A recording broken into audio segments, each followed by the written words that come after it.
Me gustaría que me contestaras si encuentras alguna relación entre la guerra de Irak y el conflicto colombiano. Lo que yo he observado en los últimos 10 años, que he cubierto tanto la guerra de Irak como el Líbano, el conflicto israelí-palestino, Colombia y otros conflictos, es que en muchos de ellos hay coincidencias y también obviamente diferencias, pero más allá que todas están unidas porque el sufrimiento mayor siempre están sobre las espaldas de las víctimas civiles, de la población civil, esto en todos los conflictos. Puedo hacer un paralelismo. A mí me llamó mucho la atención cuando en el 2006 cubrí el conflicto en el Líbano y me hizo recordar ciertos aspectos en Colombia, porque cuando empecé en Colombia a cubrir el proceso de paz en el año 2000 y vi un país sumamente rico, con una diversidad inmensa, lo que veía es que se daban los focos de mayores conflictos donde hay un factor que es fundamental, por ejemplo, que es la ausencia del Estado. Y en el Líbano, en el sur del Líbano, hay una ausencia del Estado. Y esta ausencia del Estado también implicaba el surgimiento de diferentes grupos donde la gente de la población civil se apoya en estos grupos ante la indiferencia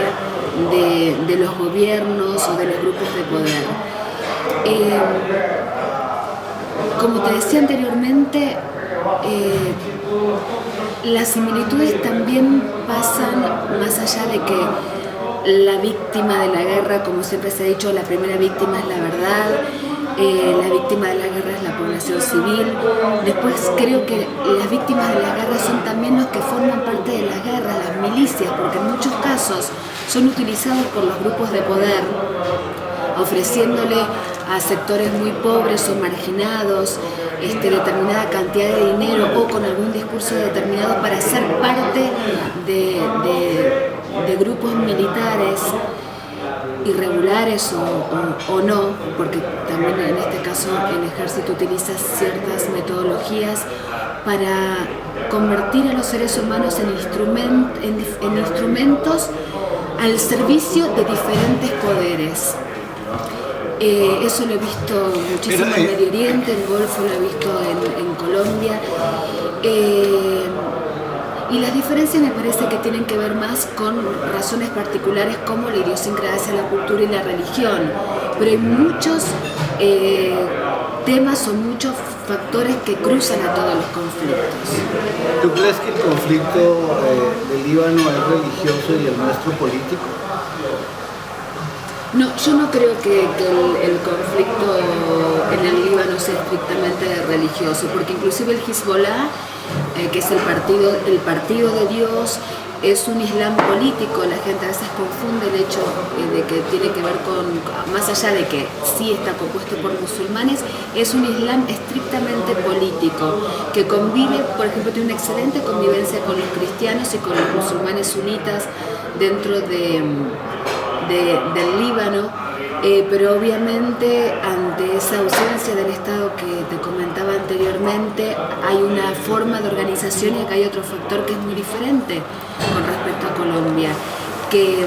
estamos en una región que es un polvorín, sobre todo desde el año 48, cuando se produce la partición de Palestina y la creación del Estado de Israel para beneficio de los israelíes por un lado, pero para desmedro de los palestinos, en lo que se denomina la Nakba, que es la catástrofe en árabe. Entonces aquí hay otros factores, es una zona sumamente compleja. Colombia, creo que a mí una de las cosas que más me duele de Colombia, que realmente lo considero un país inmensamente rico y con unas potencialidades enormes, es que más allá que ahí no hay un rol fundamental de lo que tiene que ver con la religión en absoluto, esto de que sea, como se denomina, un conflicto fratricida, un conflicto entre hermanos, lo hace sumamente diferente, pero yo creo que no hay una suficiente conciencia ni en América Latina ni en quizás otras partes del mundo, fundamentalmente de las causas del conflicto en Colombia y fundamentalmente de las consecuencias. Muy poca gente conoce que hay 3 millones de desplazados internos en Colombia,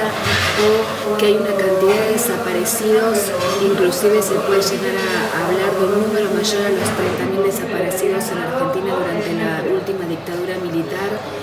y creo que hay que ser mucho más serio con el conflicto de Colombia, porque lamentablemente se lo ha simplificado demasiado y hay muchas causas que se las denominan causas objetivas del conflicto que hay que solucionarlo, porque no es solamente lo que reitero, el tema de la ausencia del Estado, es una ausencia del Estado que deja marginado a más de 20 millones de personas en Colombia, como son, hay grandes sectores de indígenas y negros que viven en diferentes partes del país, que están casi olvidados del gobierno central. Entonces me parece que la guerra no es solo ausencia de paz, o la paz no es solo ausencia de guerra, sino que también la paz pasa por tener una distribución justa de la riqueza, justicia, igualdad de oportunidades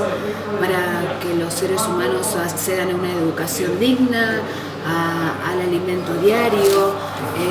a que su vida o su familia se desarrollen, y me parece que eso hay que tenerlo muy en cuenta en Colombia, hablar sobre las causas objetivas del conflicto y hacer un análisis muy serio de las consecuencias y tener en cuenta que tanto un conflicto en Medio Oriente, en el Golfo, en Asia, en África o en Colombia tienen la misma repercusión en la conciencia de la humanidad, lo debe tener, y creo que eso es lo que iguala a todos los conflictos.